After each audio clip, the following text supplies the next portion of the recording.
মাসে উত্তরকন্যা অভিযান হবে। 3টি দাবিতে উত্তরবঙ্গের নদী বাঁচাও, উত্তরবঙ্গের অরণ্য বাঁচাও, উত্তরবঙ্গের চা বাগান বাঁচাও। দলনেতা 22 তারিখ উত্তরকন্যা অভিযানের কথা বলছেন মূলত 4টি ইস্যুতে।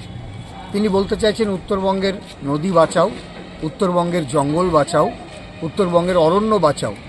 এটাই আমি খুব আশ্চর্য হয়ে যাচ্ছি। এই উত্তরবঙ্গের নদী, ডুয়ার্সের নদী এবং নদী ভাঙন, এটা বাঁচানোর জন্য তো বারবার আবেদন করে যাচ্ছি আমরা যে রাজনীতির ঊর্ধ্বে উঠে সকলের সুবুদ্ধি হোক, কিন্তু সেটা তো হলো না। আজকে আপনারা জানেন যে উত্তরবঙ্গের ডুয়ার্স বিস্তীর্ণ এলাকায় ভুটান পাহাড়ের নদী কিভাবে তছনছ করছে। এই ভুটানের নদী প্রবল বেগে বেয়ে এসে একদিকে আমাদের জঙ্গল ধ্বংস করে দিচ্ছে, চা বাগান ধ্বংস করে দিচ্ছে, বসত জমি সেটা ধ্বংস করে দিচ্ছে। ফলে উত্তরবঙ্গের নদী বা ডুয়ার্সের নদী বা ভুটানের নদী, এই নদীগুলোর থেকে আমাদেরকে বাঁচাতে হলে তো আগে ভারত ভুটান যৌথ নদী কমিশন করতে হবে। সেটা তো কেন্দ্রীয় সরকার করছেন না।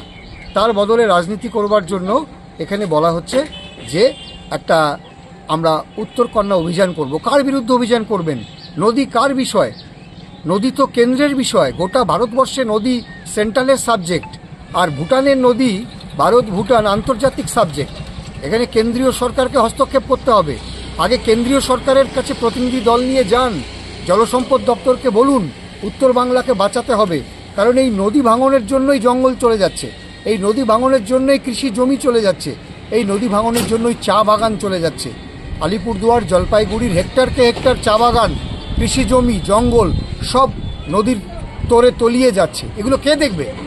শুধুমাত্র রাজ্য সরকারের পক্ষে এটা দেখা সম্ভব নয়, কেন্দ্রীয় সরকারকে এগোতে হবে। গত 14 বছরে একটাও কেন্দ্রীয় প্রতিনিধি দল এই ক্ষয়ক্ষতি এসে দেখেনি, আর আপনি এখানে এসে বলছেন যে এগুলো নিয়ে উত্তরকন্যা অভিযান করবেন। মুখ্যমন্ত্রী তো চাইছেন যে সর্বদলীয় প্রতিনিধি দল দিল্লিতে যাক। আপনি সর্বদলীয় প্রতিনিধি দল যেতে বাধা দিলেন বিধানসভায়। রাজনীতির ঊর্ধ্বে আমরা কি পারতাম না সবাই মিলে যে আমাদের উত্তর বাংলাকে বাঁচানোর জন্য, নদীর ভাঙন থেকে এই জঙ্গলকে রক্ষা করার জন্য, চা বাগানকে রক্ষা করার জন্য সবাই মিলে দিল্লি যাই? এই প্রস্তাব তো মাননীয় স্পিকার দিয়েছিলেন, তিনি তো একটা বিধানসভার স্পিকার। তার এই বক্তব্যটাকেও আপনারা অমান্য করলেন, মুখ্যমন্ত্রীর বক্তব্যকে অমান্য করলেন। আর এখন এটা নিয়ে উত্তরকন্যা অভিযান রাজনীতি। মানুষ কিন্তু সব বুঝতে পারছে, মানুষকে এত বোকা ভাবার কারণ নেই। আজকে এই নদী ভাঙনের স্থায়ী সমস্যার সমাধান করতে হলে আমাদের এই ডুয়ার্স এলাকায়, জলপাইগুড়ি, আলিপুরদুয়ারে ভারত ভুটান যৌথ নদী কমিশন করতে হবে।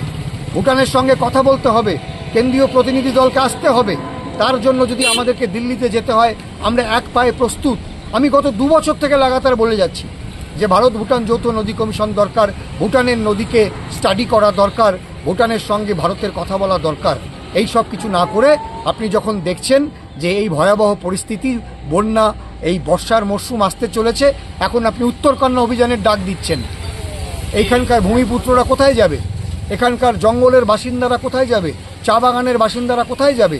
নদী ভাঙন কেন এত হচ্ছে? এই নদীকে শাসন করবে কে? এই নদী ভুটান পাহাড় থেকে এসছে, আর আপনি এখন উত্তরকন্যা অভিযান করবেন?